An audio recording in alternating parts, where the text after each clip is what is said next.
कि सिमरन की सहायता से, वाणी की सहायता से अपने विचारों को दूर फेंकें।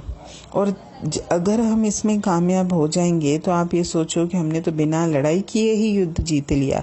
यानी हमको विचारों को हटाना भी नहीं पड़ा, विचार अपने आप ही चले गए।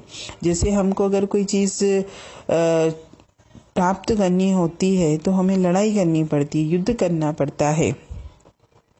तभी मैं जब उसको हासिल कर लेता हूँ तो फिर मैं सोचता हूँ कि मेरी जीत हो गई।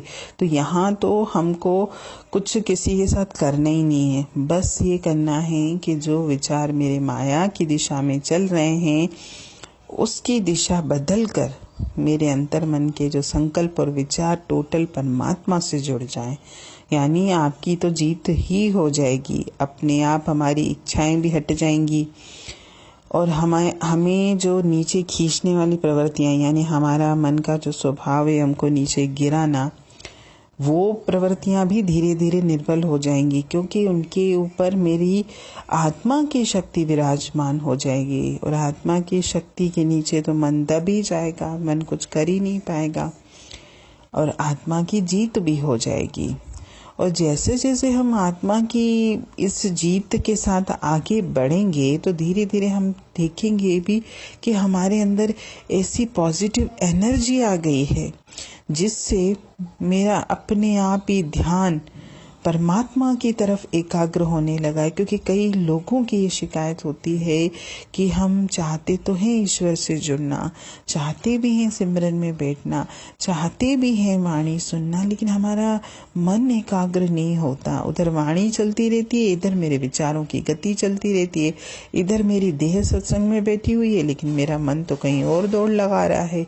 और ये सही भी बात है, लेकिन इसका प्रताप बताया ना। जैसे जैसे हम उस दिन भी वाणी में ये बात निकली थी कि अगर कोई प्रश्न ये पूछता भी है कि हमारा मन सत्संग में नहीं लगता तो हम क्या करें, तो भी देखो यही उसमें से उत्तर निकला था, भले आपका मन ना भी लगे फिर भी आप सत्संग में आइए, फिर भी आप सत्संग में बैठिए, फिर भी आप वाणी सुनिए, धीरे धीरे देखिएगा आपका मन सुनने भी लगेगा। क्योंकि अगर हम ये संकल्प लेके बैठेंगे कि भाई हमारा मन सुने, लेकिन हमारा मन तो सुनने के लिए तैयार नहीं है, तो हम छोड़ देते हैं, वो कार्य मुझे नहीं करना है। क्योंकि दोहा भी है कि करत करत अभ्यास जड़मति होत सुजान, यानी अभ्यास करने से तो जड़ भी चेतन बन जाता है। तो ये तो मेरे मन के विचारों की दिशा बदलनी है, कोई बड़ी बात नहीं है, कोई कठिन कार्य नहीं है। जैसे जैसे मेरी आत्मा की शक्ति बढ़ती जाएगी वैसे ही वैसे मेरी जो मन की शक्ति है वो कमज़ोर होती जाएगी। अभी तो क्या है कि हमारी आत्मा की शक्ति निर्बल है और मन की शक्ति ताकतवर है।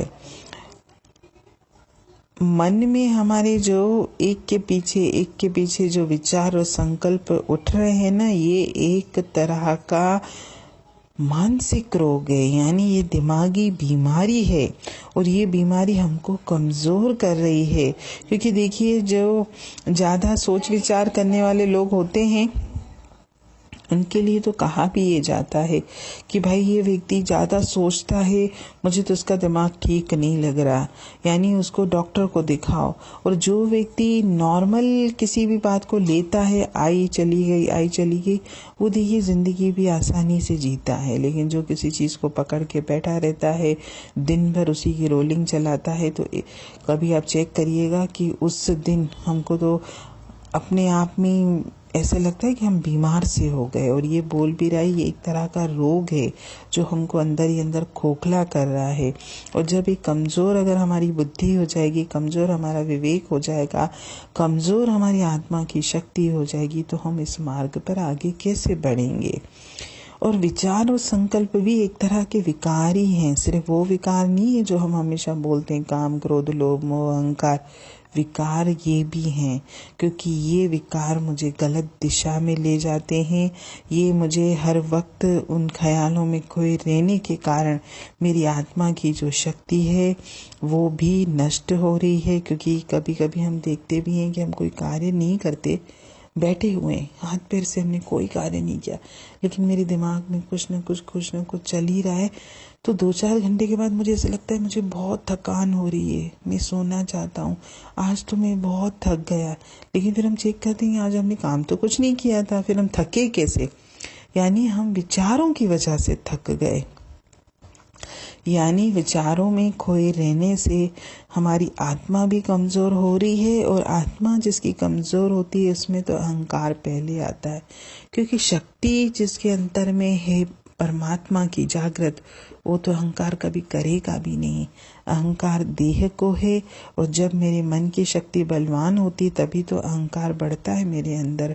और धीरे धीरे हमको इस धारणा से भी हम सोचने लगते हैं, ये भी धारणा हमारे अंदर आ जाती है कि ये संसार तो हमेशा मेरा ही है, ये घर मेरा, ये परिवार मेरा, ये बच्चे मेरे, हर चीज़ मेरी, मैं सबका मालिक। यानी हमको अपनी मौत भी याद नहीं आती कि ये सब मेरा नहीं है, मुझे यूज़ करने के लिए मिला है, लेकिन मैं क्या सोचता हूँ, नहीं ये सब मेरा है।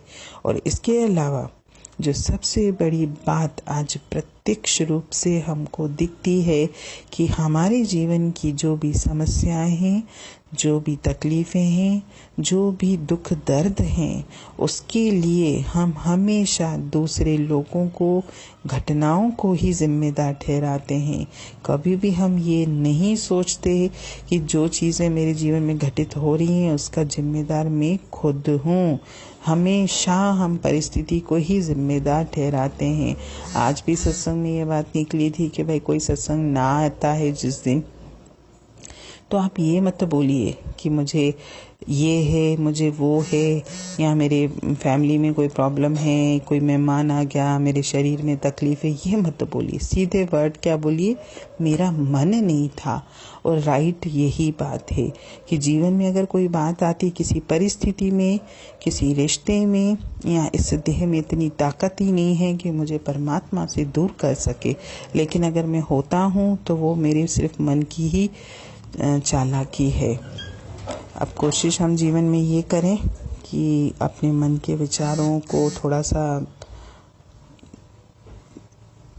परमार्थ की तरफ जोड़ें, ताकि ये माया से इसका ध्यान हटे, और माया के कारण जो हमारे अंतर में अपवित्रता भर रही है वो भी दूर हो जाए। हरि ओम।